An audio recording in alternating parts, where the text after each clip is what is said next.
Je suis heureux d'être parmi vous ce matin. Et je dois d'abord remercier le père Franzi Petit-Homme qui m'a pris, si vous me permettez l'expression, au sérieux et m'a confié cette lourde mission avec mon collègue le père Marc-Henri Siméon d'organiser ce congrès autour de ce thème, la vocation de l'universitaire citoyen dans la conjoncture actuelle. Je salue aussi le doyen de cette faculté qui nous accueille ce matin, docteur Jean-Denis Saint-Félix, supérieur des Jésuites en Haïti. Quelle lourde tâche! Je salue aussi mes collègues professeurs qui sont déjà arrivés. Et je dois vous dire, chers participants, chères participantes, chers étudiants, chères étudiantes, que nous avons choisi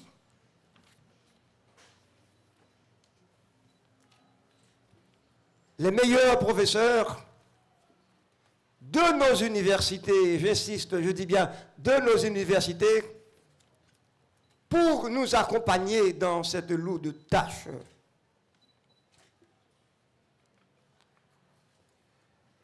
Et ça me permet d'insister sur la capacité de nos hommes et de nos femmes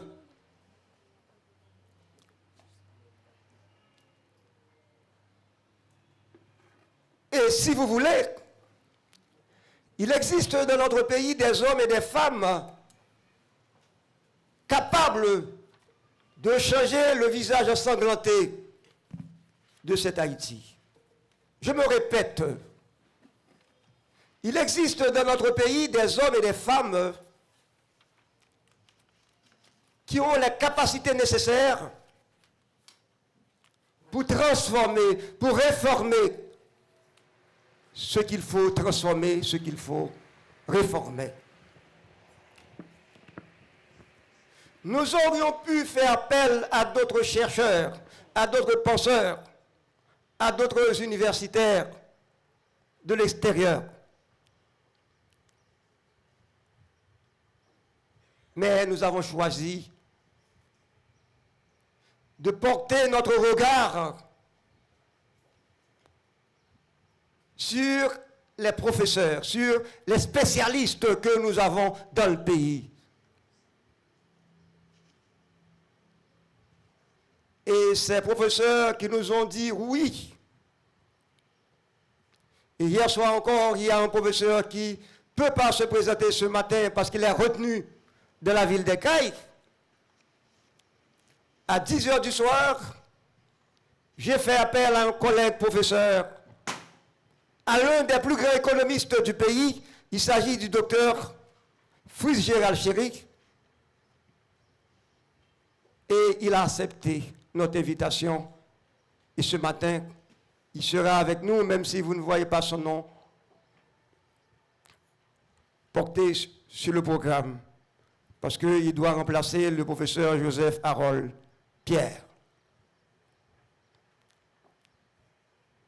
J'ai fait ce détour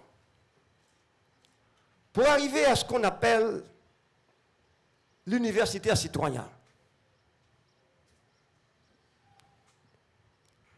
Et ce n'est pas pour rien qu'on vous a donné du papier. Je m'adresse davantage aux étudiantes et aux étudiants. Parce qu'il s'agira, durant ces 2 jours, de prendre des notes. Et vous aurez à réfléchir, à débattre dans les ateliers autour de ces notes. Il faut prendre des notes des spécialistes haïtiens. Malheureusement, nous n'aurons qu'une femme intervenante.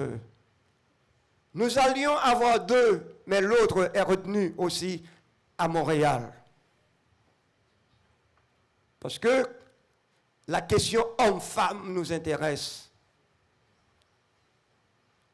C'est comme homme et c'est comme femme que nous aurons à changer, que nous avons la mission de transformer notre environnement. C'est comme homme, comme femme. Nous avons une république composée d'hommes et de femmes. Les femmes ont leurs responsabilités. Et nous aurons parmi les 6 interventions, une femme parmi nous. Et puisque la vie universitaire est une vie dédiée à la vérité et à sa recherche avec autrui, je reprends cette affirmation. Vous qui avez 1 an, 2 ans, 3 ans, 4 ans, voire plusieurs années à l'université, il faut retenir. Une vie universitaire est une vie dédiée à la vérité et à sa recherche avec autrui. Donc l'universitaire citoyen est d'abord un passionné de la vérité. Et ce n'est pas pour rien qu'on aura une conférence autour de cette question qui va être prononcée par le docteur Castel-Jamais, qui est là avec nous.